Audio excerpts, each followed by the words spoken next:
This is eCommerce Uncensored. Brought to you by Fast Forward Unlimited. We're coming to you fully loaded and exposed with all the strategies and techniques for growing your e-commerce business. Hey guys, what's up? And welcome to another episode of eCommerce Uncensored. This is episode number 54. My name's Kevin Manel, and I'm here with Jason Caruso and Paul Chu. And today's going to be a Q&A. Yeah, today's going to be a Q&A. And what's today? Today's Wednesday. Next week is 15th. Next week is Thanksgiving. Next week is Black Friday, Cyber Monday sales that are going on, and I'm stressing out about it. I don't think anybody else stresses in this office at all. Nope, just you. Somebody has to care. Caring and stressing are two different things. That's true. Well, we got a lot of stuff going on at the studio for next week. I mean, I probably. By the way, that's your fault. I know. Just so you know. It's my fault. Because you built the business in a sense that, like, if you're missing for a week or a day, it's like the end of the world. Yeah, I'll be going away. I'll be going away next week for 2 weeks, actually. I'll be gone for Thanksgiving. So, that you just have to make sure everything's taken care of here because I can't trust you. All you have to make sure about is our payments are automatically scheduled. That's it. Everything else can wait. I'm glad I got this security system installed so I can check in on you every now and again. Yeah, and a piece of tape is going right over that thing. I'll know. I'll stay home. What's the difference? No one's going to be here. You're right. You can look to it all you want and look at an empty office. Guys, why is no one at the office? Well, I'm in Florida. Paul's in Arizona. And we don't know where Dan is. So. New Orleans. Right.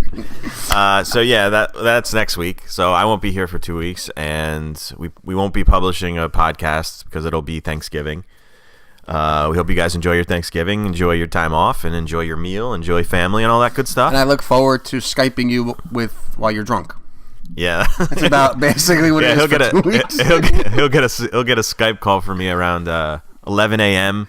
I'll probably have my shirt off. Right.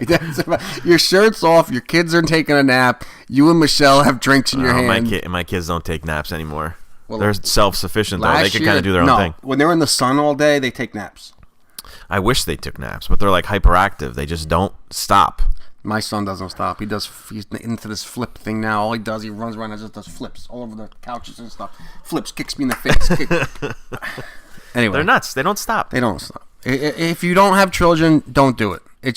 I mean, I love my son to death. But you would do it over again. If no, my wife wants really? a second one. I'm holding out. But you have a daughter.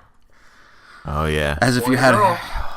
There is a special connection between my daughter and I. You need it. It's amazing. It's weird. It's hard to explain, but it is there. What's harder to explain? Someone could be that close to you.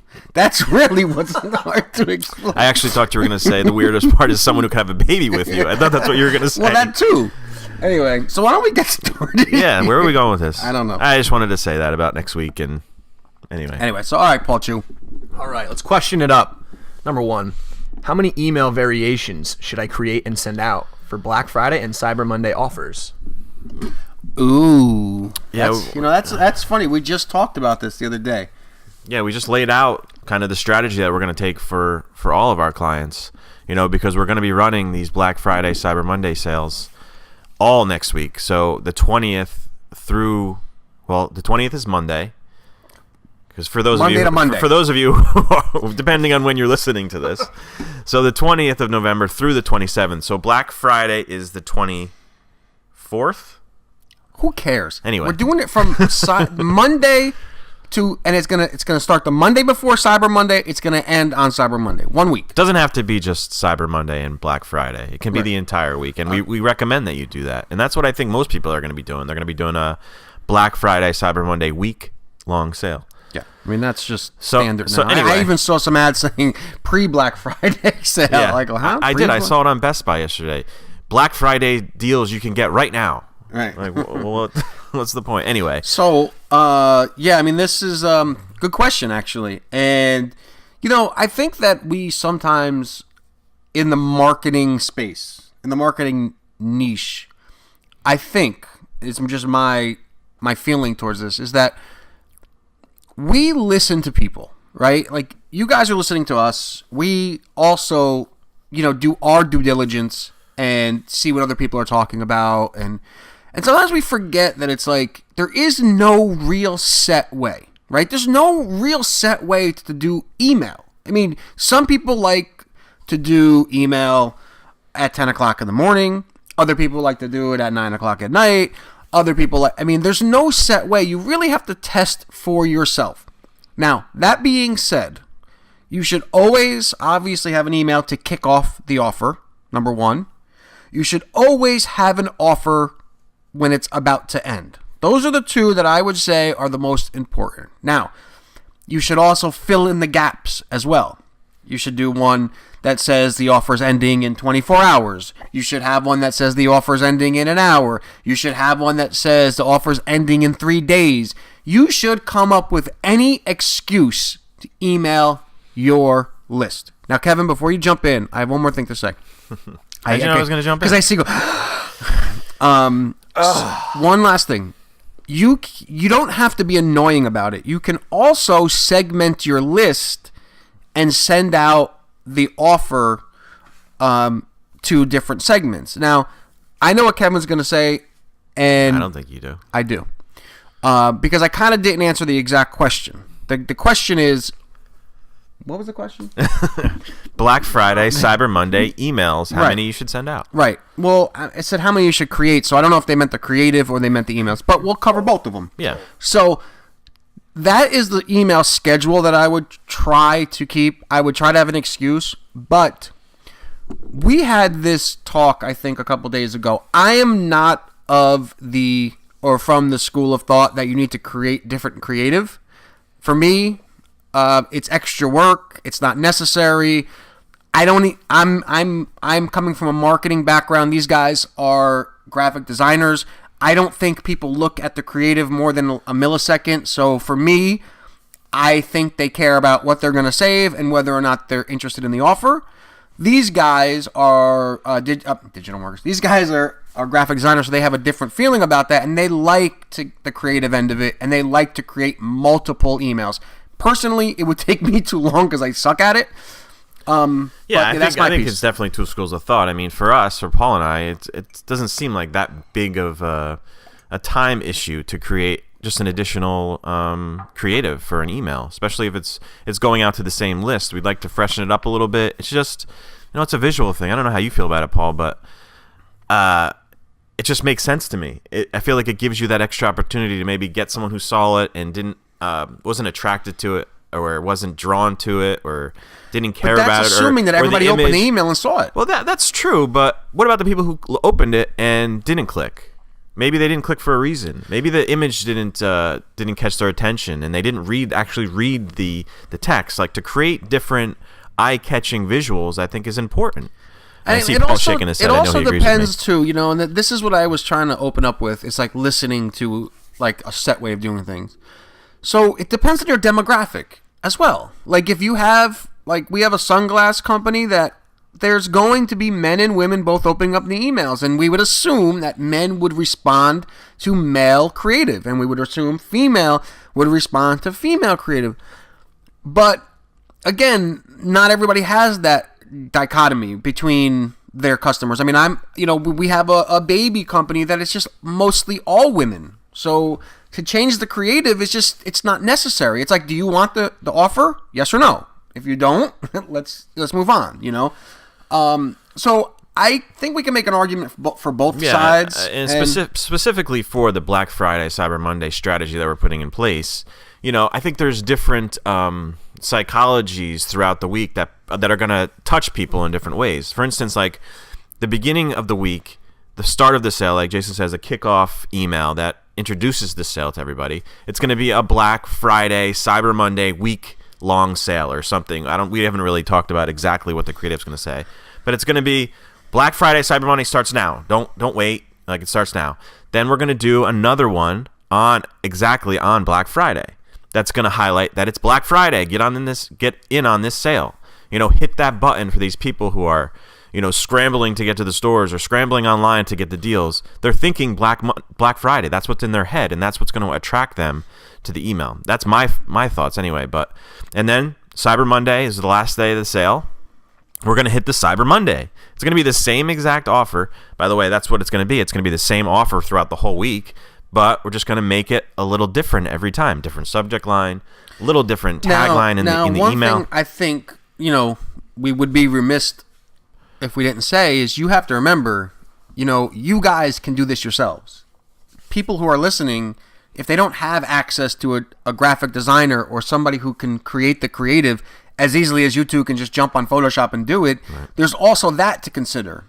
Like what is, do they want to spend the money if it costs them $300 to get a banner, an email done? Do they want to spend another $300 just to change Black Friday to Cyber Monday and move some things around?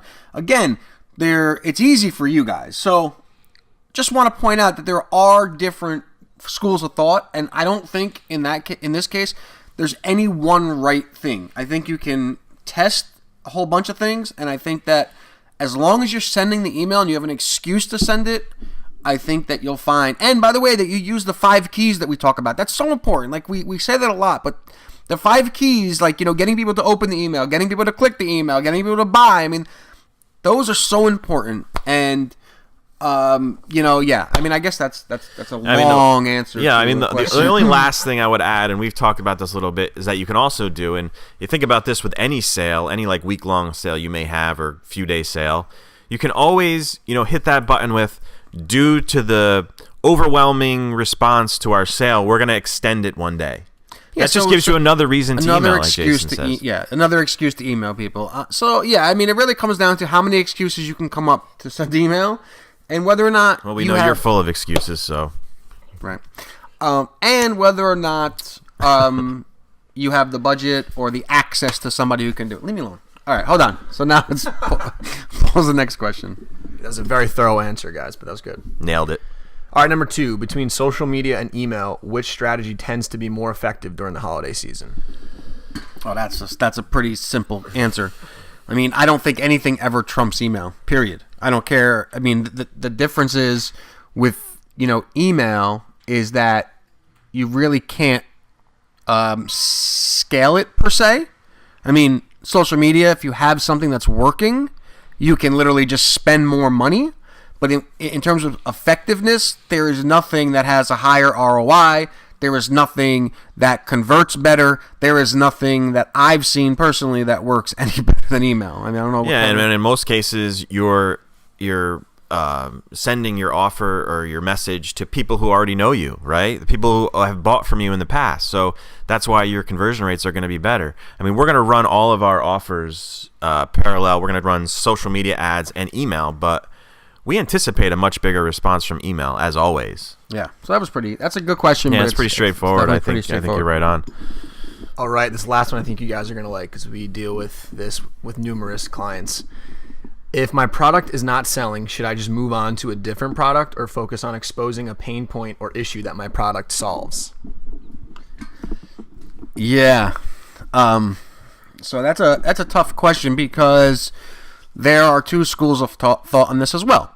So you can say, well, maybe I just haven't nailed down the messaging for this particular product, and that could be a reason why it's not selling, or people are just not interested in the product. So from my point of view, I think it should be a hybrid. You should test it up until the point where you've exhausted all of your options, and if it still doesn't work, move on.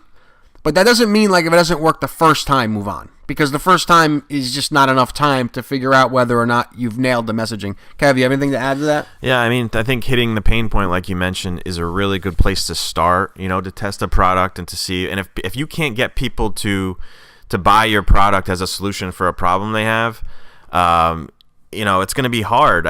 But like Jason said, you got to test. You got to keep going. Don't try forever, Don't have so much emotion invested in your product that you just keep spending and stressing out over it. If it doesn't work, if people aren't going to buy it, or even if you can't give it away for free, if it's a product that you could do a free plus shipping offer, don't just keep going. Move on.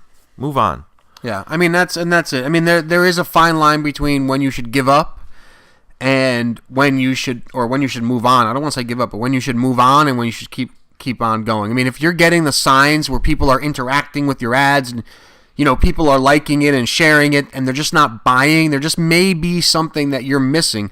But if you're not getting any type of feedback like that, and you've tried video, you've tried, different ways to sell the product, you're just not getting anywhere, there is a time where you just move on. Yeah, I mean, there's different levels of it too. If you're able to attract the customer, like if you could see if you're running, let's say, a Facebook ad and you're able to get the traffic to your product, but then when they get there, they're not buying or they're just not moving on, there might be, issues in the steps of the process. Like at that point, maybe it's like you're not presenting the product correctly or you're not communicating it properly because you get that initial interest, but then they fall off for some reason. So that's another thing to test differently. If you're getting the traffic and they're not buying, maybe there's something, the imagery or a video might work or things like that. The titles, how you're describing it. There's a lot of different things. I mean, that's a rabbit hole we can go down forever. But I think that we covered sort of what we feel is, when the time is to move on. I mean, that's really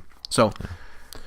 So is that it? Is that it? That's it. All right. Thank you guys so much for tuning in. This has been episode number 54.